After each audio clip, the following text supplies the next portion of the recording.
कहानी के स्टार्टिंग में कहानी के मेन लीड रोहन की एंट्री दिखाई जा रही है। वो अपनी बचपन की दोस्त को ढूंढ रहा था जो कि अभी तक नहीं मिली थी और उसकी फैमिली रोहन को शादी करने के लिए प्रेशराइज कर रही थी। वो ये सोच रहा था कि उसे अपने उस बचपन की दोस्त को एनी हाउ ढूंढना है। वो उसे कंपनसेट करना चाहता था, शायद उससे शादी भी करना चाहता था क्योंकि बचपन में उसके उस बचपन की दोस्त ने उसे प्रोटेक्ट किया था, उसका हेल्प किया था। वो अपनी सेक्रेटरी को उस गर्ल को ढूंढने के लिए बोलता है। वहीं दूसरी तरफ हमें जीजी की कहानी दिखाई जाती है। उसकी फैमिली उस पर गुस्सा कर रही थी। तुम्हारी ही लिए घर की नैनी बचपन में खिलौने खरीदने के लिए गई थी, जिस वजह से कि मेरी दूसरी बेटी क्यों खो गई और अब वो मिली है तो तुमसे कॉम्प्रोमाइज़ नहीं किया जा रहा है।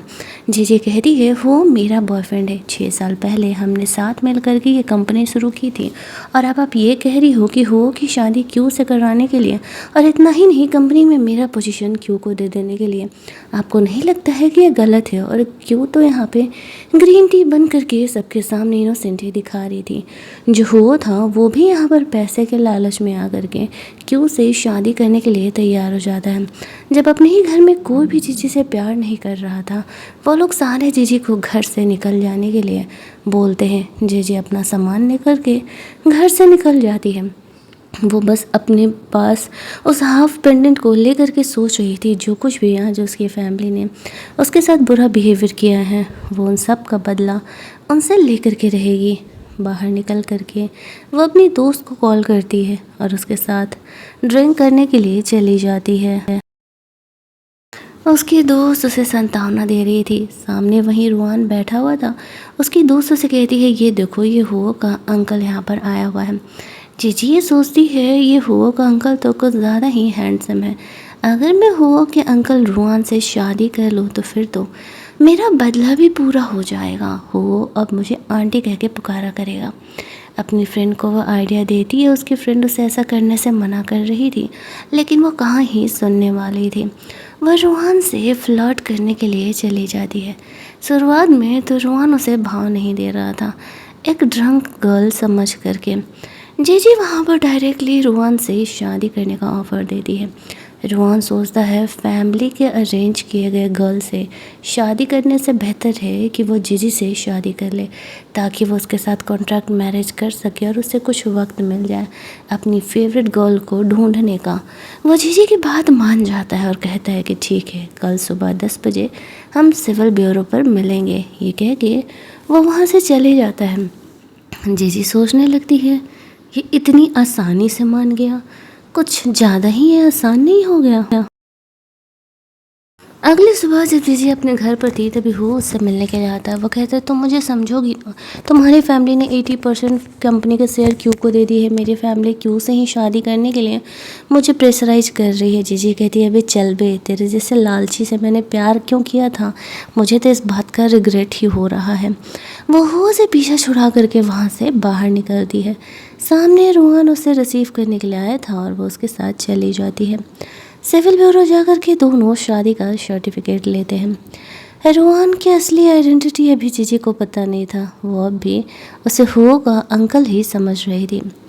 रूहान उसे कहता है उसे उसके घर शिफ्ट हो जाने के लिए क्योंकि अब उसे अपनी फैमिली को दिखाना भी तो है ना, उसने असल में शादी कर लिया है। वो लोग उसे प्रेशराइज ना करें। जीजी रूहान की सारी एटीट्यूड को बर्दाश्त कर रही थी क्योंकि वो तो बस हुओ से रिवेंज लेना चाह रही थी और सोचती है कि एक बार हुओ से बदला हो जाए फिर तो मैं इस अकड़ू बेबी को सबक सिखा करके रहूँगी। और रूहान कहीं ना कहीं एक अलग सा अट्रैक्शन जीजी के लिए फील कर रहा था, लेकिन वो खुद को इसलिए संभाल के रखा था क्योंकि वो खुद को अपनी बचपन के उस फ्रेंड के लिए क्लीन रखना चाह रहा था। वो कभी उसके अलावा किसी और से प्यार कर ही नहीं सकता है। घर के बाहर वो जीजी को उतार करके ऑफिस चले जाता है। जीजी घर में आती है, सामने उसे रोआन की पेट कैट दिखती है। वो ये सोचती है ओह तो वो इसके बारे में बोल रहा था और मैं समझी कि रोआन की कहीं बेबीज़ वगैरह तो नहीं है। जीजी जब यहाँ पर रोहन के बुक्स को देख रही थी तो वो सोच रही थी ये सब कुछ अलग क्यों है। तभी वहाँ पर उसे उसकी फ्रेंड का कॉल आता है। जैसे उसे पता चलता उसने हुओ के अंकल से सच में शादी कर ली है तो वो भी काफ़ी चौंक जाती है। जीजी कहती है अभी तो मेरा रिवेंज स्टार्ट हुआ है, देखते जाओ मैं हुओ को कैसे सबक सिखाती हूँ। शाम में रूहान के आने के पहले वो उसके लिए फूड वगैरह बना करके रेडी करके रखती है। रूहान अपने सेक्रेटरी के साथ घर आता है। वैसे तो वो घर का बना खाना नहीं खाता था, लेकिन जीजी जब यहाँ पर उसे प्यार से ऑफर करती है तो फिर वो उसे मना नहीं कर पाता। और उसका सेक्रेटरी सोचता है कि हमारे बॉस इतना बदल गए हैं, 5 स्टार होटल के शेफ का बना खाना वो खाया करते हैं और अभी ये घर का बना खाना खा रहे हैं। वैसे तो वो जीजी को कह रहा था कि खाना काफ़ी नॉर्मल बना है, लेकिन वो ऐसे खा लेता है कि मानो वो सालों से भूखा हो। अगली मॉर्निंग जीजी कंपनी पहुंची तो देखती है कि उसके जगह उसका पोजीशन क्यू को दे दिया गया है। वो अपने डैड पर गुस्सा करते हुए कहती है कि डैड आप ये गलत कर रहे हैं, इतने महीने से मैं इन प्रोजेक्ट पर काम कर रही हूँ और अचानक से आप क्यू को दे रहे हो। वो गांव में पली बड़ी है, उसे यहाँ का कोई आइडिया नहीं है। लेकिन क्यों सो ऑफ करी थी, मैं क्या कर सकती हूँ बहन, ये तो हमारे डैड का ही ऑर्डर है, मानना ही पड़ेगा। जीजी के डैड उसे गुस्से में थप्पड़ मार देते हैं और ज़्यादा तमाशा नहीं करने के लिए कहते हैं। यहाँ से रूहान आया हुआ था इनकी कंपनी के साथ कॉन्ट्रैक्ट साइन करने के लिए। जब वो जीजी को अपनी फैमिली से बुली होते हुए देखता है तब वो अपने सेक्रेटरी को कहता है कि मेरे कंपनी का मैनेजर को भेजो और बोलो अगर जीजी यहाँ होगी तो ही वो कंपनी के लिए कॉन्ट्रैक्ट साइन करेंगे। तभी रूहान का मैनेजर यहाँ आता है और वो जीजी से जाकर के बात करने लगता है। उसकी फैमिली को क्लियर करता है कि अगर जीजी इस प्रोजेक्ट को हैंडल नहीं करेगी तो वो लोग उनके साथ साइन नहीं कर रहे हैं। अब वो लोग जीजी को कहने लगते हैं काम करने के लिए। जीजी कहती है अगर क्यों नील डाउन करके उससे माफ़ी मांगेगी तभी ऐसा होगा, तो क्यों को ऐसा करना पड़ता है। आफ्टर दैट जीजी काफ़ी अच्छा फील कर रही थी, वो उस मैनेजर को थैंक्स बोलती है। बाहर निकलती है तो रूहान उसे लेने के लिए आया हुआ था। वो सोचती है क्या रूहान ने उसका मदद किया होगा। रूहान के पूछने पर रूहान से उससे झूठ बोल देता है और कहता है मैं भला तुम्हारा क्यों केयर करने लगा। रात में जीजी घर पर थी, वो उसके पेट का ख्याल रख रही थी। रूहान यहाँ पर आता है और अब उसे भी धीरे धीरे घर पर जीजी की आदत सी हो रही थी। वो पेट को बाहर का खाना खिलाने से मना कर रहा था। जीजी कहती नहीं नहीं, ये तुम्हारी कैट मेरे बाहर के स्नैक्स वगैरह नहीं खा रही है। रूहान कमरे में फ्रेशन अप होने के लिए चले जाता है। जीजी उसे किसी काम से ढूंढते हुए कमरे में जाती है।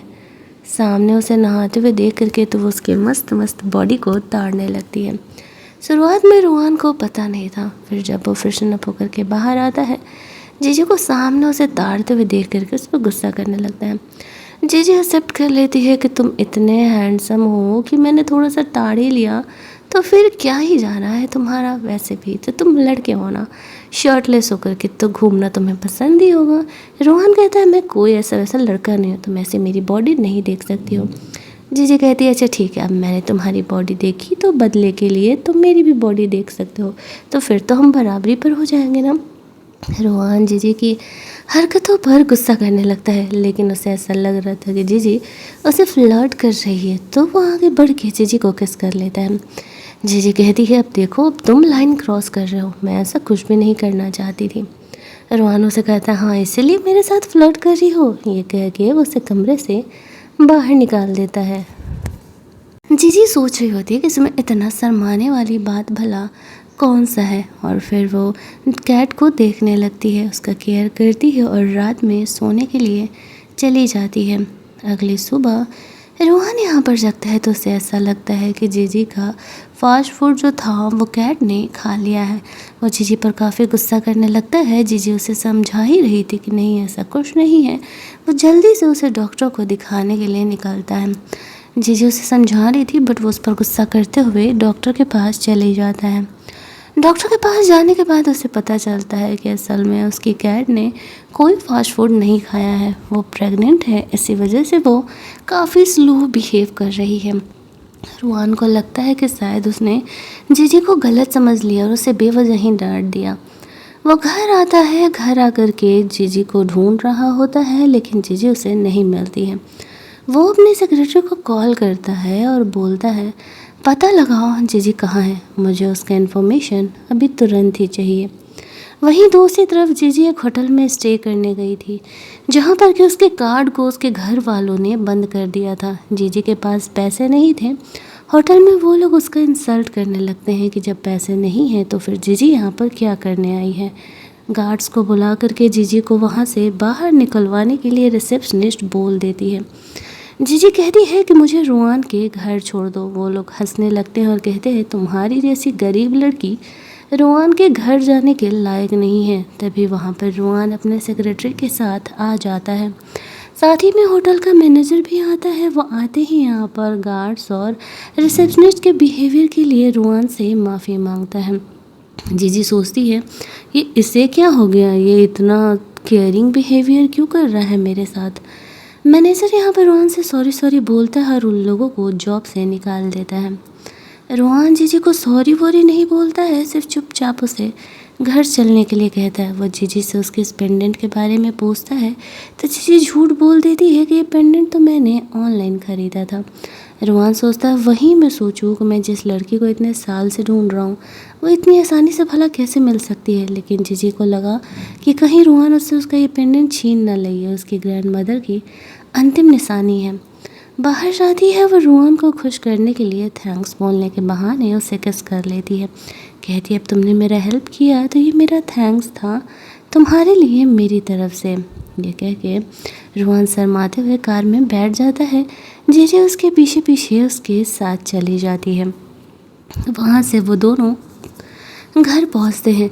वैसे तो रुआन को खाना बनाना आ नहीं रहा था, लेकिन वो फिर भी जीजी के साथ मिल कर के पहली बार खाना बनाने का कोशिश करता है। जीजी उसे फूड कुक करना सिखा रही थी। कंपनी में अगले दिन तो और भी मुसीबत बढ़ जाती है। जीजी के लिए एक इम्पॉर्टेंट प्रोजेक्ट था जिसके लिए पिछले 3 महीने से काम कर रही थी, लेकिन अब वो क्यों ले चुकी थी और जीजी को ऑफिस क्लीन करने का ऑर्डर दे दिया गया था। उसकी मॉम भी यहाँ पर आई हुई थी और वो क्यों को ही सपोर्ट कर रही थी, क्यों को इतना में ही चैन नहीं था। जीजी ऑफिस क्लीन कर रही थी तब भी वो लोग उसे परेशान करने के लिए चले जाते हैं। रुआन यहाँ पर कोइंसिडेंटली जीजी के सपोर्ट में आ जाता है। वो लोग यहाँ पर जानते नहीं थे रुआन की आइडेंटिटी, तो उसका भी इंसल्ट करने लगते हैं। जीजी कहती ये मेरा हस्बैंड और इसका इंसल्ट करने का चांस मैं किसी को नहीं देने वाली हूँ। वो लोग हंसने लगते हैं, उसने गरीब से शादी कर ली है। रोहन यहाँ पर तुरंत अपने एक सेक्रेटरी को कॉल करता है और जीजे के डैड की कंपनी को बैंकरप्ट करने का ऑर्डर दे देता है। तभी वहाँ पर क्यू के फादर आते हैं। वो क्यू और अपनी वाइफ पर बहुत ही गुस्सा करने लगते हैं, उन्हें थप्पड़ ऊपर मार देते हैं और कहते हैं तुम्हारी वजह से अब हमारी कंपनी बैंकरप्ट हो रही है। वह रोहन से माफ़ी मांगने लगते हैं और उनकी कंपनी को जाने देने के लिए कहते हैं, लेकिन वो कहता है कि अगर जीजी तुम्हें माफ़ कर देगी तो फिर मैं तुम्हें जाने दूंगा। जीजी से वो लोग माफ़ी मांगते हैं। जीजी सोचती है यही मेरी एक फैमिली थी जिसके लिए मैं सब कुछ करने के लिए तैयार थी, और यहाँ पर ये लोग मेरे साथ इस तरीके से बिहेवियर किए थे। वो साफ कह देती है वो इनमें से किसी को माफ़ नहीं करने वाले, और आज से वो इनकी फैमिली से अपना सारा रिश्ता नाता तोड़ रही है। ये कह के वो रूहान के साथ वहाँ से निकल जाती है। रूहान से वो पूछ रही थी क्या तुम सच में उस कंपनी से बिलोंग करते हो, तुमने हमारी कंपनी को कैसे बैंकरप्ट करवा दिया। रोहन बहाना कर देता है नहीं उस कंपनी का ओनर मेरा दोस्त है। यहाँ पर वो जानता था कि जीजी ऐसा बाद में अफसोस ही करेगी, दैट्स व्हाई वो बस जीजी की फैमिली को वार्निंग दे करके कंपनी के मैटर में छोड़ देता है। अगले दिन जीजी को हो मिलता है। वो कहता है मुझे पता चला तुमने क्यू की कंपनी के साथ ऐसा किया है, तुम ऐसा कैसे कर सकती हो, वो तुम्हारी फैमिली की कंपनी है। जीजी कहती है हाँ और वो मेरी फैमिली की कंपनी है, तुम्हें उससे क्या मतलब है, और अगर तुम भी मुझसे पंखा लोगे ना तो तुम्हारे साथ भी कुछ ऐसा ही होगा। ऐसा करके वो तो वहाँ से निकल जाती है और वो गुस्सा करते रह जाता है। रात में जब रूहान घर आता है देखता है जीजी ने केक बनाया है और वो उसे टेस्ट कर लेता है और वो उसे काफ़ी यूनिक भी लगता है। जीजी उसे नहीं बताती है कि उसने ये उसकी प्रेग्नेंट कैट के लिए बनाया था, लेकिन रूहान को थोड़ी देर में ये पता चल जाता है और वो इस बात पर गुस्सा करने लगता है कि जीजी ने उसे ये बात पहले क्यों नहीं बताया। जीजी अब सोचती है यार अब गलती तो हो गई है, रूहान को मनाना पड़ेगा।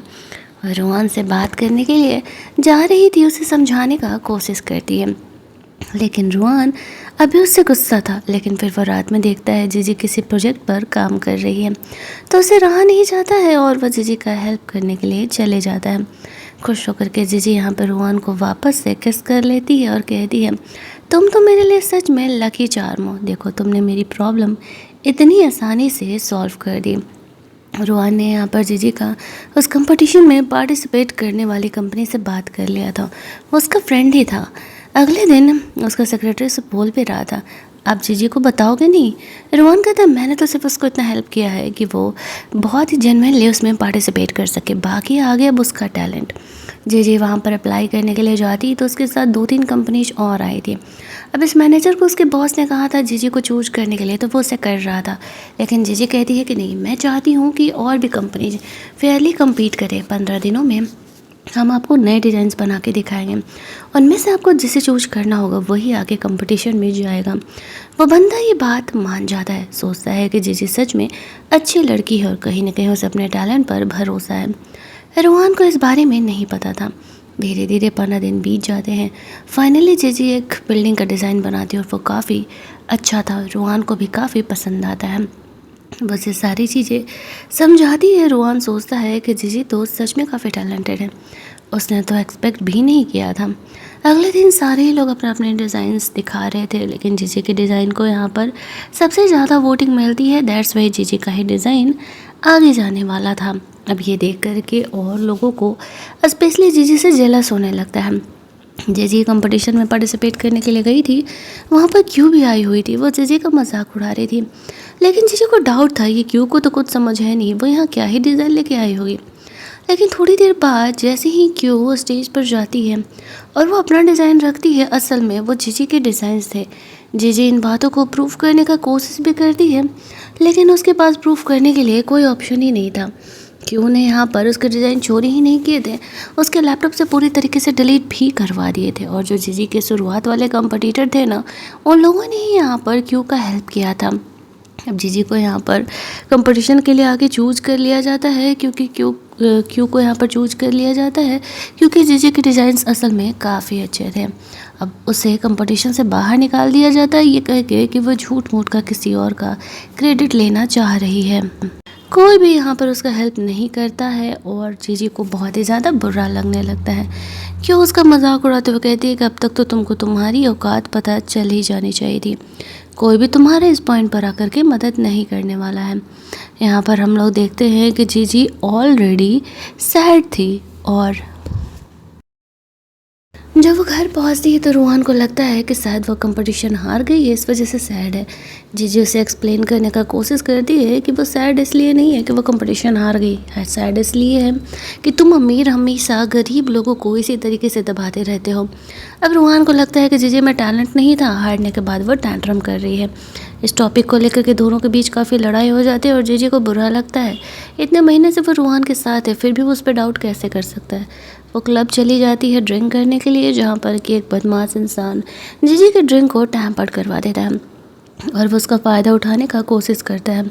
उसे लेकर के वो होटल के कमरे में जाता है। इधर रोहन को उसका सेक्रेटरी बताता है असल में आज जो कुछ भी हुआ उसमें जीजी की कोई गलती नहीं है, असल में उसने सच में क्यू ने सच में जीजी का ही डिज़ाइन चोरी किया था।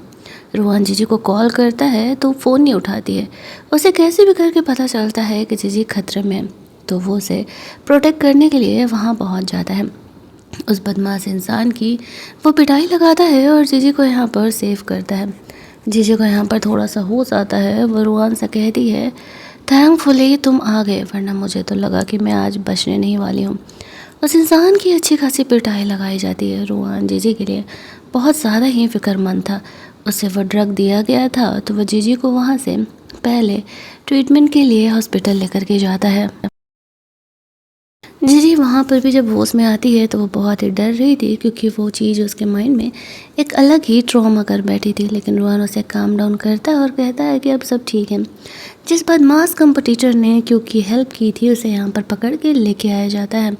वो अपनी सारी गलती को मान लेता है और वो गवाही देने के लिए भी तैयार था कि असल में उसने क्यों का हेल्प किया है। आफ्टर दैट रोहन यहाँ पर जीजी का केयर कर रहा था और वो पूरी रात हॉस्पिटल में रह करके उसकी फ़िक्र करता है और कहता है कि ये जो कुछ भी मैटर हुआ है तो मैं उसकी फ़िक्र करने की ज़रूरत नहीं है, आगे का मैटर मैं संभाल लूँगा। जीजी कहती है अरे नहीं नहीं, इनसे तो बदला लेने के लिए मैं ही काफ़ी हूँ।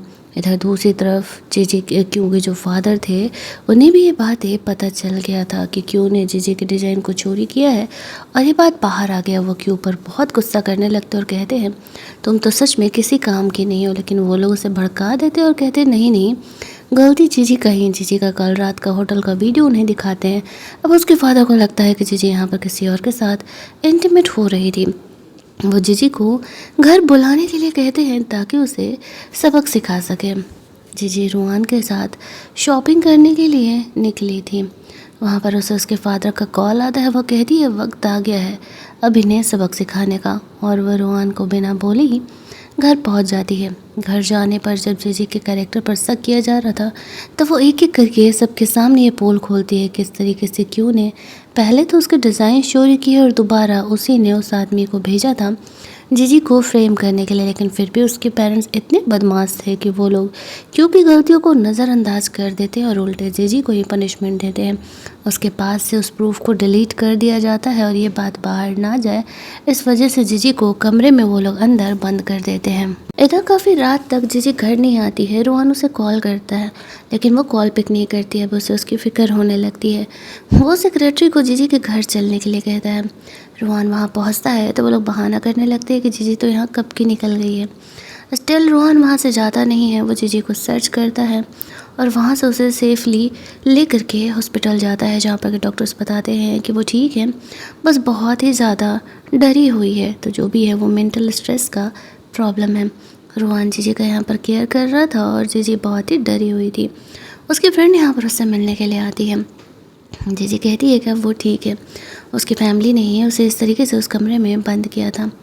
वहीं दूसरी तरफ हम लोग देखते हैं कि उसकी फैमिली सोच रही होती है कि रुआन भला उसका क्या ही उखाड़ लेगा, लेकिन अब उन्हें पता नहीं था आगे जो कुछ भी होने वाला है। क्यों तो अपने मॉम डैड को बहला फुसला करके सब कुछ अंडर कंट्रोल कर लेती। उन्हें तो ऐसा लग ही नहीं रहा था कि असल में यहाँ पर रुआन उनका कुछ कर सकता है या फिर उसने उन लोगों ने जीजी के साथ गलत किया है। रात में जीजी को डर लग रहा था, अकेले नींद नहीं आ रहा था। वह रुआन के कमरे में उठ करके चली जाती है और चुपचाप वो नीचे ही सोने की कोशिश करती है, लेकिन वो रात में घबरा रही थी। रुआन आकर के उसे हक कर लेता है और वो दोनों ही वैसे सो जाते हैं। अगली मॉर्निंग जब जीजी जगती है तो वह कहती है कि रुआन उसका फ़ायदा उठाने का कोशिश कर रहा था या फिर कंफर्ट दे रहा था। रुआन उसे कहता है मैं तो सिर्फ तुम्हें कंफर्ट दे रहा था, तुम ही यहाँ पर काफ़ी डरी हुई थी। हाँ, तुम ऐसा कैसे सोच सकती हो कि मैं तुम्हारा फ़ायदा उठा रहा था। उन दोनों के बीच यहाँ पर धीरे धीरे प्यार पहले से बढ़ते जा रहा था। रोमांटिक मोमेंट पहले के कंपेयर में बहुत ज़्यादा ही उन दोनों के बीच अब आने लगे थे। कब रुआन को जीजी से प्यार हो गया था उसे तो इस बात का अंदाज़ा भी नहीं था। अगले दिन जीजी नॉर्मली अपने काम के लिए लग जाती है। कुछ और कंपनीज में वो अपना डिज़ाइंस लेकर के गई थी और वो उन्हें काफ़ी पसंद आता है। वहाँ से निकलने पर वो जानबूझ करके जीजी को जेलस फील कराते हुए अपनी एंगेजमेंट पे इनवाइट करता है। जीजी आने से मना करती है तो वो कहता है उसी दिन तुम्हारी ग्रैंड मदर की बर्थडे भी है, उसके लिए आ जाना। ग्रैंड मदर का बर्थडे तो तुम मिस नहीं कर सकती ना। जीजी सोचती अब शायद वक्त आ गया है वो उसकी औकात दिखाने का और ये दिखाने का वो उसकी आंटी है। वो रुआन को उस पार्टी में लेकर के आने के लिए सोचती है। वो बोल देती है कि ठीक है वो आएगी, ये कह के वो वहाँ से चली जाती है। घर जाकर के जब वो रुआन से चलने के लिए कहती है तो रुआन मना कर देता है। उसने पहले ही कहा था कि वो कोई फैमिली गैदरिंग में नहीं जाएगा। जीजी अब अलग दिमाग भिड़ा रही थी रुआन को उस पार्टी में लेकर के जाने का। अगले दिन वो अपनी फ्रेंड के साथ शॉपिंग पर निकलती है। रुआन के लिए वो कुछ ड्रेसेज बाई करना चाह रही थी। एक शॉप पर उसे ड्रेस पसंद आता है, उसे बाई करने ही वाली थी। वहाँ पर क्यों आ जाती है और उसका मजाक उड़ाने लगती है। इस लिमिटेड एडिशन को ख़रीदने की तुम्हारी औकात भी है, तुम्हारे पास पैसे भी है। उसकी फ्रेंड तो बोलने वाली थी कि जीजी का बॉयफ्रेंड कौन है, लेकिन जीजी उसे रोक देती है, नहीं बोलने देती है। रोहन ने उसे अपना ब्लैक कार्ड दिया था उसके खर्चे के लिए यूज़ करने के लिए। जीजी यहाँ पर उसी कार्ड से पेमेंट कर देती है। अब उसका पेमेंट हो जाता है, क्यों का तो मुँह ही बन जाता है। जीजी सोचती है पहली बार किसी और के पैसे खर्च करके मुझे बहुत मज़ा आ रहा है। फिर वह घर जाती है।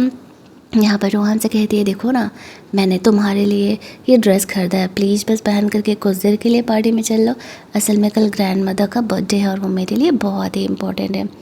रोहन सोचता अच्छा चलो यार चल लेते हैं, कोई बात नहीं।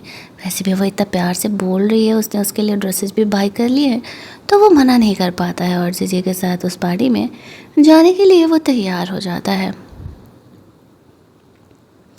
अगले सीन में वो दोनों उस पार्टी में पहुंचते हैं जहाँ पर कि रूहान नॉर्मली अपने बिजनेस पार्टनर्स वगैरह से बातें बातें कर रहा था। जीजी की फ्रेंड उसे यहाँ पर मिल जाती है। वो कहती है अगर रूहान के साथ वो इंटीमेट नहीं हुई है ना तो वो उसके लिए लव पोशन लेकर के आई है। वो ना बस रूहान को कैसे भी करके अपना बना ले।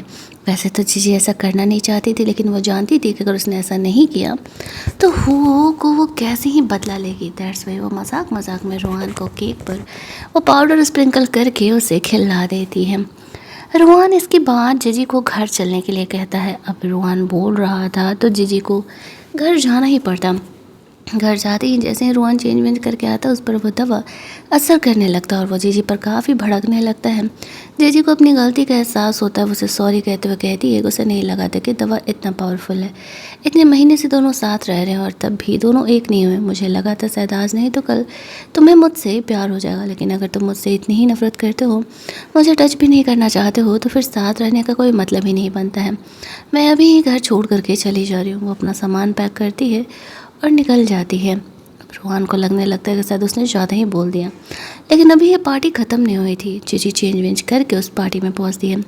रिपोर्टर्स उससे पूछ रहे थे कि हो कि पहली पार्टनर तो जीजी थी, अब क्यों कैसे बन गई। जीजी कहती इतनी फिक्र है तो जाके उन्हीं से पूछो, मैं तो ग्रैंड मदर का बर्थडे पार्टी अटेंड करने के लिए आई हुई हूँ।